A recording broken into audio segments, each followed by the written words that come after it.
And this is something that I really want women to understand too.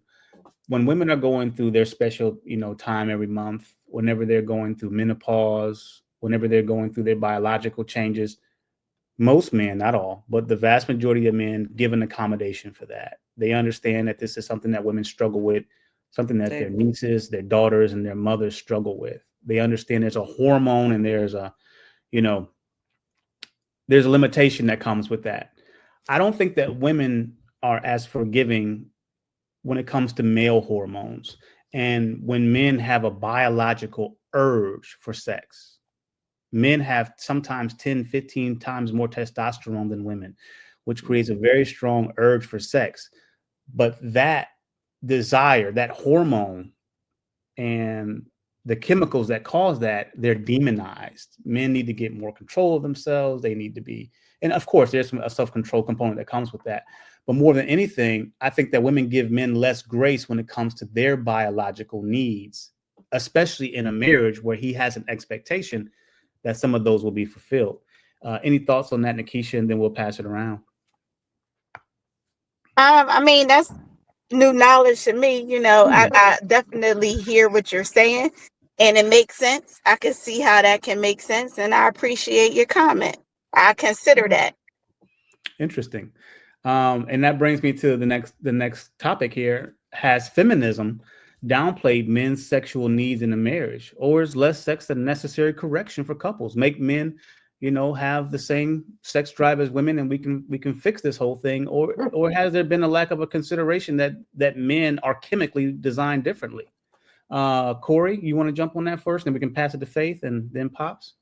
I mean, that goes back to what I initially said, like just understanding the dynamics and roles and responsibilities and what the man and what the woman wants in a relationship, right? It's totally different. There may be some areas where we overlap, right? If you look at like a Venn diagram and you've got 15% where it overlaps, but the other 85% over here and the other 85% over here is totally different, right? So you have to be aware of what the woman wants and what her needs are and what her desires are in a relationship, and vice versa. She needs to be aware of what the man wants and what his needs and what his desires are. And a lot of times, I'd say 9 times out of 10, I can't imagine a situation where a man is not going to want to have sex consistently with his wife. You might find that one man that's okay with having sex once a month, once every 2 months, but almost every man is going to want to be, sexually intimate with his wife. So Do you feel like feminism and the women's idealization of men has downplayed that to a point where it's like, who cares? Or I didn't, should we be concerned about it? Or is it something that we just don't get afforded that kind of, consideration as men? Yeah, I think they should be considerate. I mean, you should be considerate if your partner wants to have sex, and especially if y'all together and y'all love each other and y'all have a marriage that y'all like. We're not going nowhere, because you really should get married to not get divorced. I mean, when you get married, you saying like, that's my forever. I'm getting married for forever. So you have to come up with new ways to fall in love. And a lot of people don't think that they should. They think like, oh, we fell in love as high school sweethearts, that's it. No, you got to always think of ways to recreate and reinvent the relationship. And that's just, I mean, because like she said, we change every 7 years. I used to like, it's like you might like a food, but you don't like that food anymore. I used to like oatmeal. I don't like oatmeal anymore, And that's just like with anything, And to we your change. point, Faith, and that's kind of where we're missing each other in the night. Men get into relationships and marry women with the expectation that they'll stay the same. Right. And don't. Women get into relationships and marry men with the expectation that they'll change. Mm-hmm. And I think that men really underestimate how much women change, especially chemically. And I think that women underestimate how much men stay the same. Right. And we've got to meet each other on that point. And I think it's very dangerous. And this is just me being biased as a guy and doing a men's channel.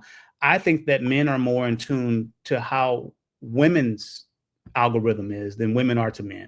I personally think that most women don't even care about the kind of struggles that that men go through. But I think that men are more acutely tuned to, hey, she's on her period. She's she's dealing with something.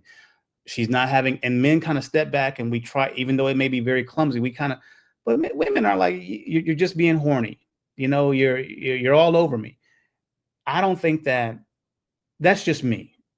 But I think that women need to be more sensitive to that. And that's why these podcasts or this particular conversation is so important, because we're trying to inform men of what the differences are and how to accommodate and compensate for that, but also to kind of educate women, the few that do listen, that, hey, your husband, your boyfriend is a little bit different. And this is how you can use this information to get on his good side, especially from a godly perspective. And a lot of times you men need to communicate, because you teach a woman to, you teach a woman how to treat you sometimes too. But if you're acting like you're so tough, nothing's wrong in the beginning, and not communicating like, look, that's I'm true, weak Faith. right now. A lot of men, and this is exactly to your point, Faith. A lot of men have no idea what's going on inside of them. And on top of that, culturally, we see relationships from a woman's point of view, mostly the romance and all these other things. And so men have no idea of how to express their feelings and express what they're going through. And on top of that, the few guys who do, maybe a guy like me, I don't know, it can typically turn into a shouting match just by saying, hey, men should be considered, or they have some differences that should be thought about. Oh, no. So it's a very deep and a very dark minefield that men go through. And there's very little incentive for a man to explore who he is, especially socially, and even many times privately. Most guys don't even talk about what they're going through unless they're talking to a confidant, and typically a male friend. So it's a very quiet, a very lonely world for guys. And that's not helping us with our mental health. That's not helping to reduce the suicide rate amongst men, which is totally out of control. The issues and the problems that we deal with as men, because we're not able to express it. And socially, it's not popular to even have that acceptance from women. Women are not as interested in hearing about a man's problem. They want to see a man's. That's not true. That is That's not very true. true. Very true.